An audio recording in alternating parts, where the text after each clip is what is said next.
Good evening. My name is Jesse Soto. Last December, I graduated from the University of Texas at Dallas with a bachelor's degree in electrical engineering. I'm currently employed by Nokia Networks. I'm a telecommunications engineer, and I'm happy to be there. I can now provide for my family. I can provide financial stability for my parents, allow my brothers to invest in themselves, invest and pursue their desires, and securing their education in the future as well. I come from an immigrant family. I was born in Mexico. Only a couple of months after my birth did my family decide to come to the United States. They thought it'd be a great place for me to be, and it's turned out to be this way. Like many immigrant families and lower income families, we're almost taught to walk with our heads down, kind of walking in shame, too embarrassed to ask questions, living in uncertainty, not knowing what tomorrow is going to bring. When you need help, you don't know how to ask. This is the exact same fear that's in many high school students trying to go into college. I don't mean to get preachy, but I do want to relate a story that's found early in the Bible. When the Jewish people, when the Israelites were freed from captivity, they went from being slaves, they went in pursuit of the promised land. They went to find a land they said that flowed of honey and milk because it was said to be prosperous. They said there would be great things. They said there was wonderful things. There was success. There was a way to provide for your family. You would no longer have to live in oppression. And they did this. As soon as they're about to arrive, they send out 12 spies, or scouts, if you will. 10 of them go and they return with a negative report, and they say there's giants. They're going to eliminate us. We're going to die. It's a terrible place to go. Let's not go. Yet there was 2 of these scouts that went and returned with a positive thing to say. And they said, that place is wonderful. That place is great. It's bountiful. It's fruitful. It's prosperous. We can provide for our families. We can succeed. We can strive. Had these not come from the same place, had they not seen the same things, absolutely they did. No one made a wrong turn. They were in the same place.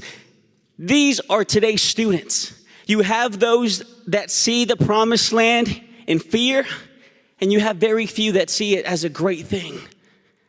What's happening is that when you tell a student to go file for financial aid, for FAFSA, TAFSA, scholarships, go apply for this university, for that university, it's easier said than done. We say those things so easily. Why? Because, like someone put it to me, we have a champ on our corner.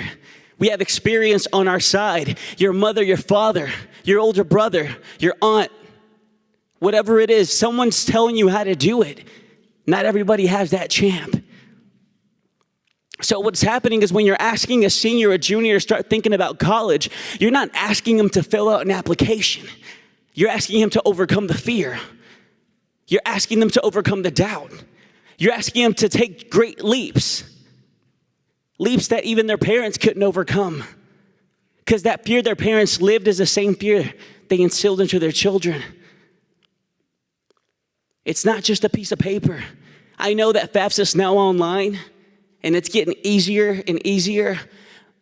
But it's not the application that's difficult. It's the mental block, the fear, the doubt. My journey started in high school when I was told I would not go to college for several reasons. First of all, at the time I was an undocumented student. I didn't have the best grades. I didn't have the money it took, the resources to get me there. Fortunately, even though I had that one highly respected teacher tell me that to my face, I had incredible mentors and counselors, my family, that marked the way and taught me how to go. And it's those people that got me past the fear. I started going to college fairs. And what did I learn? Terms like financial aid, terms like tuition, credit hours, they started becoming less scary every year. I kind of stumbled through it, but I got through it. I went on, I graduated high school. I was the first to graduate high school in my family. Went to community college. Had great mentors there as well. Great counselors, people rooting me on, making me believe things that I didn't believe about myself. Got to University of Texas at Dallas. That was a great experience. Also had great people cheering me on along the way. And I believe that we should give by grace what by grace we have received. And so what did I do? I try to help those behind me, trying to participate in these financial aid workshops, trying to tell students, hey, it's not that bad. Because my goal wasn't to tell them information, because I can give you a brochure, but if you have the fear that doesn't let you read it, it's no good to me. That's what I went to do, was to remove that fear. Do we continue to extend our hand even though no one's reaching for it? It's not a question because we have to. It's because we must. The question is simply, how do we do it better? How do we allocate our resources better? How do we reach more students? How do we make it so that we don't overburden those willing to help? How do we make it so that we don't burn out those educators? How do we make it more successful? All I have to say is this, that ignorance is not the problem. Fear is. There is hope, and we've seen it.